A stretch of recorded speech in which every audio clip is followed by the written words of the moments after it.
ಮಂಗಳೂರಿನ ಶಾಂತಿ ಪ್ರಕಾಶನ ಸಂಸ್ಥೆಯ ವತಿಯಿಂದ ನಗರದ ಪುರಭವನದಲ್ಲಿ ಭಾರತದ ಮುಸ್ಲಿಮರು ಮತ್ತು ಇತಿಹಾಸ ಎಂಬ ವಿಷಯದಲ್ಲಿ ವಿಚಾರಗೋಷ್ಠಿ ಮತ್ತು ಪುಸ್ತಕ ಬಿಡುಗಡೆ ಸಮಾರಂಭ ಜರುಗಿತು.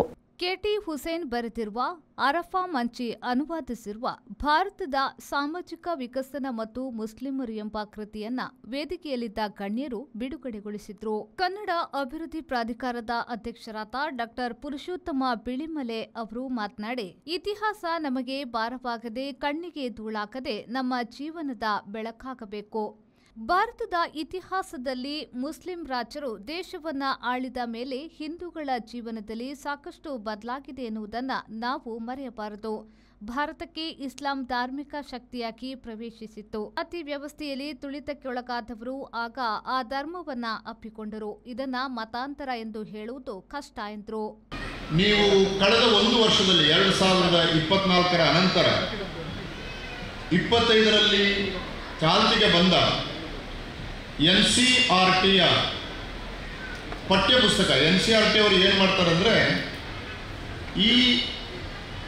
ಈ ವಿಷಯಗಳಿರುವ ಪುಸ್ತಕಗಳನ್ನು ಮಕ್ಕಳು ಓದಬೇಕು ಅಂತ ಪ್ರಿಸ್ಕ್ರೈಬ್ ಮಾಡ್ತಾರೆ. ಆ ಕರಿಕ್ಯುಲಮನ್ನು ಇಟ್ಟುಕೊಂಡು ಯಾರು ಬೇಕಾದರೂ ಪುಸ್ತಕ ಬರೀಬೋದು. ಅದೇ ಕರಿಕ್ಯುಲಮನ್ನು ಆಚೆ ಹೋಗಬಾರ್ದು. ಮಕ್ಕಳಿಗೆ ಅರ್ಥ ಆಗುವ ಭಾಷೆಯಲ್ಲಿ ನೀವು ಇಂಗ್ಲೀಷಲ್ಲಿ ಬರಿಬೋದು. ಬರೆದ್ರೆ ಮಕ್ಕಳು ನಿಮಗೆ ಆ ಕರಿಕ್ಯುಲಮ್ನಲ್ಲಿ ಅದು ಇದೆ ಅಂತಂದರೆ ನೀವು ಹೇಳಿದ ಶಾಲೆಯಲ್ಲಿ ಅದನ್ನು ಓದ್ಬೋದು. ನಾನು ಒಂದು ಪುಸ್ತಕ ಓದ್ತಾ ಇದ್ದೆ, ಅದು ಓರಿಯೆಂಟಲ್ ಬ್ಲ್ಯಾಕ್ ಸ್ವಾನ್ ಅವರು ಪ್ರಿಂಟ್ ಮಾಡಿದರು. ಹೈದರಾಬಾದಿನಲ್ಲಿದೆ ಓರಿಯೆಂಟಲ್ ಬ್ಲ್ಯಾಕ್ ಸ್ವಾನ್, ಇಂಟರ್ನ್ಯಾಷನಲ್ ಪಬ್ಲಿಷರ್ಸ್ ಅವರು.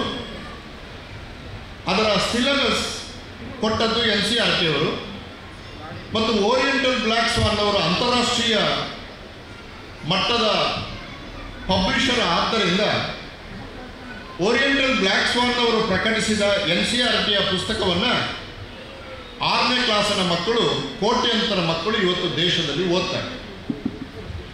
ಅದರ 6ನೇ ಪಾಠದಲ್ಲಿ ಗ್ರೇಟ್ ಕಿಂಗ್ಡಮ್ಸ್ ಆಫ್ ಇಂಡಿಯಾ ಅಂತ ಒಂದು ಪಾಠ ಇದೆ. ಗ್ರೇಟ್ ಕಿಂಗ್ಡಮ್ಸ್ ಆಫ್ ಇಂಡಿಯಾ, ನೀವು ಯಾರಾದರೂ ಪುಸ್ತಕ ತೆಗೆದು ನೋಡ್ಬೋದು. ಗ್ರೇಟ್ ಕಿಂಗ್ಡಮ್ಸ್ ಆಫ್ ಇಂಡಿಯಾ ಪಾಠ ಆರಂಭವಾದಾಗ ಅದರ ಮೊದಲ ಪುಟದ ಅರ್ಧ ಭಾಗದಲ್ಲಿ ಗ್ರೇಟ್ ಕಿಂಗ್ಡಮ್ಸ್ ಆಫ್ ಇಂಡಿಯಾ ಅಂತ ಕುರು ಮತ್ತು ಪಾಂಚಾಲರ ಬಗ್ಗೆ ವಿವರ ಇದೆ. ಕುರು ಮತ್ತು ಪಾಂಚಾಲರು ಮಹಾಭಾರತದಲ್ಲಿ ಕಾಣಿಸಿಕೊಂಡ, ಕಾವ್ಯದಲ್ಲಿ ಕಾಣಿಸಿಕೊಂಡ, ಯುದ್ಧದಲ್ಲಿ ಮುಖಾಮುಖಿಯಾದ 2 ಗುಂಪುಗಳು, ಕುರು ಕೌರವರು, ಪಾಂಡವರು. ಅವು ಮಹಾ ಗ್ರೇಟ್ ಕಿಂಗ್ಡಮ್ಸ್ ಆಗಿ ನಮಗೆ ಕಾಣ್ತಾ ಇರೋದು ಕಾವ್ಯದಲ್ಲಿ. ಕವಿಬಂಧದೊಳು ಕಟ್ಟಿದರಂತೆ ಏನಗಳವೋ ಕವೀಂದ್ರರ ಅಂತ 11ನೇ ಶತಮಾನದ ಒಬ್ಬ ಕವಿ, ಕನ್ನಡದ ಕವಿ ಹೇಳ್ತಾನೆ. ಕವಿಗಳು ಕಟ್ಟುತ್ತಾರೆ, ಉದಾರವಾಗಿ ಕಟ್ಟುತ್ತಾರೆ. ವಾಮನನು 1 ಹೆಜ್ಜೆಯಿಂದ ಆಕಾಶವನ್ನು ಅಳೆದ, 1 ಹೆಜ್ಜೆಯಿಂದ ಭೂಮಿಯನ್ನು ಅಳೆದ. ಇದು ಕವಿಗಳು ಕಲ್ಪನೆಯಲ್ಲಿ ಕಟ್ಟಿದ, ಅದು ಇತಿಹಾಸ ಅಲ್ಲ. ಖ್ಯಾತ ಇತಿಹಾಸ ತಜ್ಞ ಮುಂಬಯಿಯ ಡಾ ರಾಮ್ ಪುನಿಯಾನಿ ಮುಖ್ಯ ಅತಿಥಿಯಾಗಿ ಮಾತನಾಡಿ, ದೇಶದಲ್ಲಿ ನಮ್ಮೊಳಗೆ ದ್ವೇಷದ ಗೋಡೆ ಕಟ್ಟಲಾಗಿದೆ. ಇದನ್ನು ಒಡೆದು ಹಾಕಿ ಪ್ರೀತಿಯ ಹೂವನ್ನ ಅರಳಿಸಬೇಕಾಗಿದೆ ಎಂದು ಹೇಳಿದರು. ಇತ್ತೀಚಿನ ದಿನಗಳಲ್ಲಿ ಕೆಲವು ಸಂಘಟನೆಗಳು ಟಿವಿ ಮತ್ತು ಸಾಮಾಜಿಕ ಜಾಲತಾಣಗಳಲ್ಲಿ ಮುಸ್ಲಿಂ ವಿರುದ್ಧ ದ್ವೇಷ ಹರಡಿಸುತ್ತಿವೆ. ಇದರ ಮರ್ಮವನ್ನ ಜನರಿಗೆ ತಿಳಿಸುವ ಪ್ರಯತ್ನ ಅಗತ್ಯ ಎಂದು ಹೇಳಿದರು. ये हमारे लिए बहुत दुख की बात होगी अगर इस्लाम के नाम पे पाकिस्तान बन गया, तो ये हम सब गरीब मुसलमानों के लिए, आम मुसलमानों के लिए एक खतरे की घंटी होगी.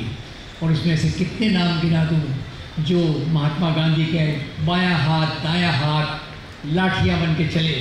मौलाना अबुल कलाम आज़ाद, पार्टीशन हुआ, यहाँ से मुसलमान पाकिस्तान जाने लग गए कि भाई अपना मुल्क बन गया. पर पाकिस्तान सभी मुसलमानों के लिए नहीं था. पाकिस्तान उन्हीं मुसलमान एरिया से उनके लिए था जो मुस्लिम मेजॉरिटी राज्यों में थे.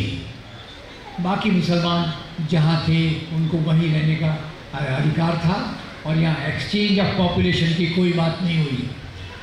तो आज भारत में जो मुसलमान रहता है वो किसी की मेहरबानी से नहीं रहता. वो यहाँ के संविधान के आधार पे रहता है।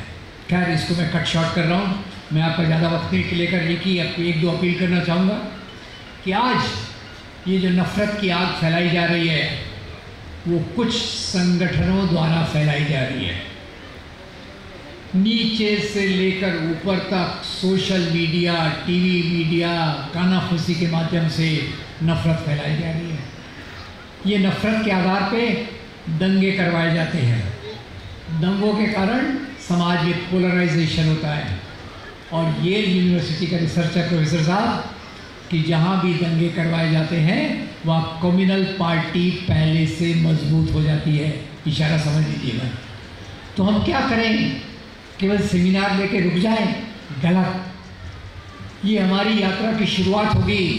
ಈ ಸಂದರ್ಭದಲ್ಲಿ ಮಾಜಿ ಸಚಿವ B ರಮಾನತ್ Rai, Kazhi A ಶರಿಯತ್ Maulana Mufti Sheikh ಮುತಹರ್ Hussain ಕಾಸಿಮಿ, ಬೋಳಂಗಡಿ ಹವಾಜ್ Uma ಮಸೀದಿಯ ಖದೀಬ್ ಮೌಲಾನಾ ಯಹ್ಯಾ ತಂಗಲ್ ಮದನಿ, ಶಾಂತಿ ಪ್ರಕಾಶನ ಟ್ರಸ್ಟ್ನ ಕಾರ್ಯದರ್ಶಿ ಅಬ್ದುಲ್ ಸಲಾಂ ಯು, ಜಮಾತೆ ಇಸ್ಲಾಮಿ ಹಿಂದ್ ವಲಯ ಸಂಚಾಲಕ ಸಯೀದ್ ಇಸ್ಮಾಯಿಲ್, ಕೃತಿ ಅನುವಾದಕ ಅರಫಾ ಮಂಚಿ, ಜಮಾತೆ ಇಸ್ಲಾಮಿ ಹಿಂದ್ ದಕ್ಷಿಣ ಕನ್ನಡ ಜಿಲ್ಲಾ ಸಂಚಾಲಕ ಅಬ್ದುಲ್ ಕರೀಂ ಉಪಸ್ಥಿತರಿದ್ದರು. Manjunath Prasad, ವಿ4 news, Mangaluru. Bright Group, all solution under one roof.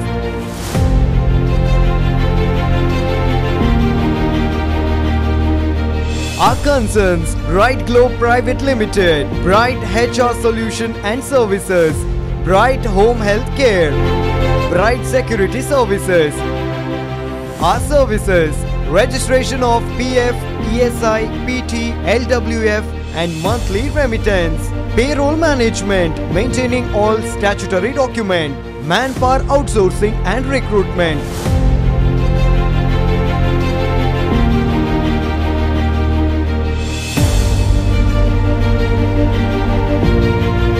Bright Group, Sterling Chambers, Kalakunja Road, Kodiyalbail, Mangaluru. Call 0824 298 2273.